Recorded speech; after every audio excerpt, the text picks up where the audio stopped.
When I was 13 years old, I was a sexual assault survivor, and for a long time, up until about last year, I struggled a lot with myself and my feelings and healing, going through the healing process. And I finally went to counseling, and I realized that I can turn something negative, like my sexual assault, into something positive. So I always thought that I wouldn't want anyone to go through what I went through. So that kind of inspired me to start an organization that I can make the community more aware of sexual assault and how they can prevent it, how they can get involved, and if it does happen to them, what to do to heal, to go through the healing process, and also to give hope to other victims and survivors of sexual assault.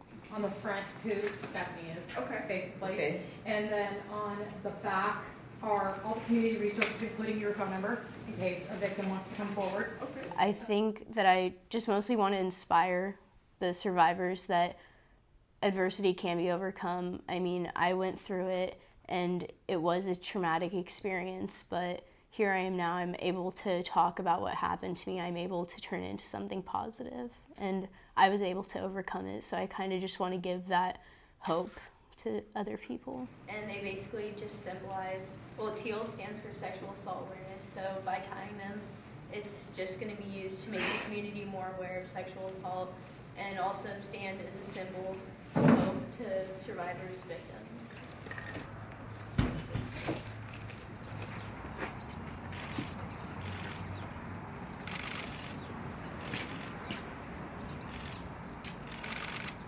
I was 13 years old, and my sister and I went to one of her really close friends' house, and I grew up with him and stuff, so I was close to him as well, and we spent the night at his house, and he told me I could have his room, and I, of course, thought, oh, he's just my friend being nice, so of course I took the offer, because my sister was going to sleep out in the garage, and it was too cold for that.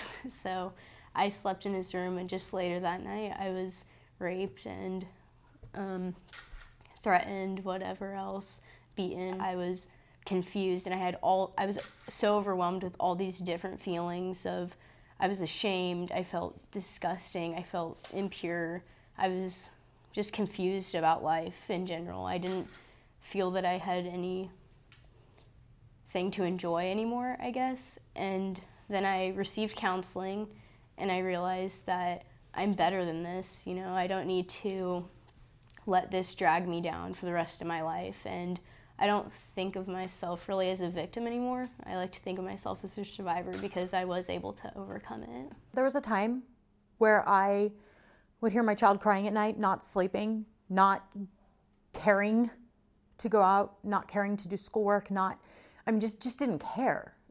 Her quality of life had diminished, and that was not the same child that we knew.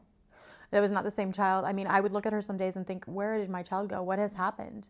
There were times where my husband and I really wondered if she was ever going to be well again. I mean, we really were scared for her. And we found this incredible counselor named Julie at the Women's Center. I went in actually to the Women's Center desperate, crying, saying my child isn't sleeping. She's screaming at night. What am I going to do? I would say this is such a blessing to me just because I find that even though I have already healed, the more I talk about it, the more I'm able to help others, the more I'm able to educate people. It really just builds my testimony, and it makes me feel a lot better about myself too, knowing that I'm helping others and I'm educating others about this issue.